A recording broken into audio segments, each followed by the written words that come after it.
During IVF, my friends might ask me why I'm not drinking. What do I say? Hi and welcome to Fertile Minds. My name's Melissa Stevens and I'm one of the counsellors here at IVFAustralia. Today we'll be talking about managing awkward questions in social situations.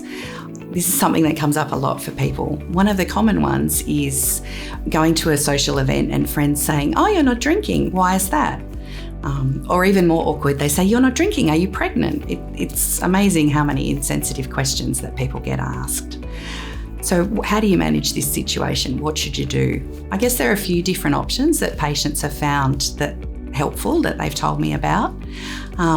Sometimes it's easy just to sit with a glass of wine on the table in front of you and drink from the sparkling water glass sitting next to it. People notice if you say no to it, but they don't notice if you're actually not drinking it. Another favourite that people have is drinking water out of a glass that it looks like it might contain something alcoholic. So people don't know if it's vodka, lime and soda or just water. They just assume that, you're participating. Otherwise, you could be the designated driver. You can say that had a bit of a big weekend last weekend, so I'm having a quiet one this weekend. Or I've got a whole lot of stuff on tomorrow that I don't want to be dusty for, so I'm just going to have a night off. Or of course there's things like dry July and other challenges that people use. So that's one of the situations that people often find themselves in. Okay, and another strategy that people often try is changing their social life around a little bit. So catching up with friends in situations that don't usually involve alcohol. So you might decide to meet a friend for a walk, go shopping, meet up for a coffee, just do different things where you're still catching up with people, but there's no pressure around those kind of questions. I think the other thing that people often feel under pressure about is that they have to say yes to every event. You don't have to go to everything you're invited to, and there'll be some situations where you find that will be really difficult and triggering. Events that patients commonly tell me they really struggle with are things like baby showers, christenings, first birthday parties, and visiting newborns in hospital. Sometimes you'll be able to cope with those events and sometimes maybe you won't. And it's okay to say no or change plans at the last minute. You might drop into those things for a very brief time or meet up with the person at another time to give them a gift and catch up. Many people ask if they should tell others that they're doing IVF. I guess that's a personal choice. Some people like to keep it to themselves and just not share the information.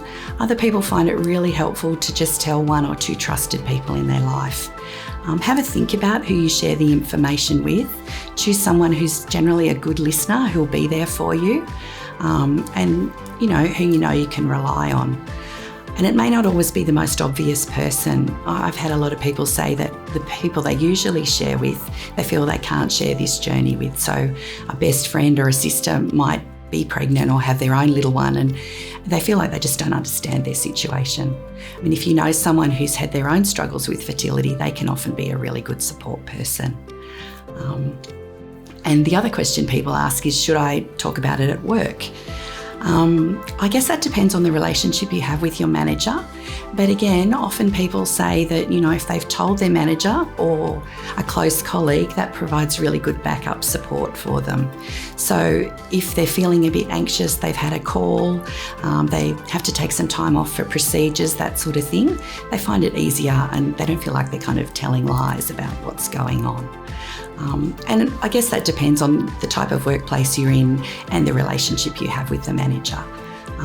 But most people have said to me that when they were a bit hesitant in asking or talking about it at work, they were really surprised with the level of support that they actually received once they disclosed the information.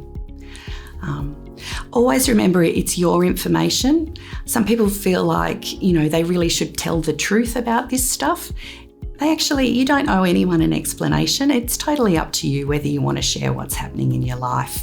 You can decide who to share with, how much to share, when and what to share, but don't feel under pressure that you really need to tell everyone. And I guess the other end of this conversation is I see a lot of people who say, "Oh my goodness, I've told to way too many people and I feel like I can't get away from the topic of treatment. What do I do now?" So I think it's about just resetting boundaries and just saying to people, look, it's great. You've been such a good support. I really appreciate. I know you're here if you need me. But I feel like I don't need to talk about it too much. If I want to talk about it, I'll bring it up with you. But thanks so much for your concern around this stuff. And mostly people take that really well. It also gives them some instructions because sometimes they feel awkward. Should I be asking? Shouldn't I be asking? So, you're just letting them know what you need. And I think that's really useful.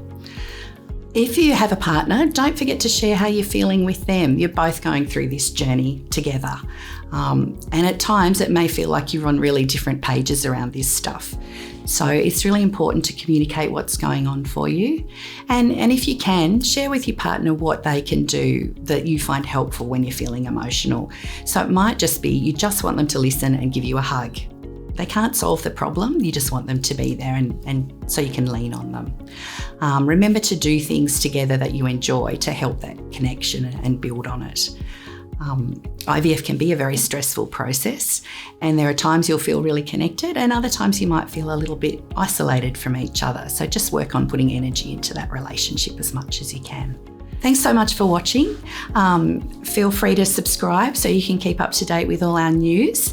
And if you have any questions or comments, feel free to send them through. Thanks.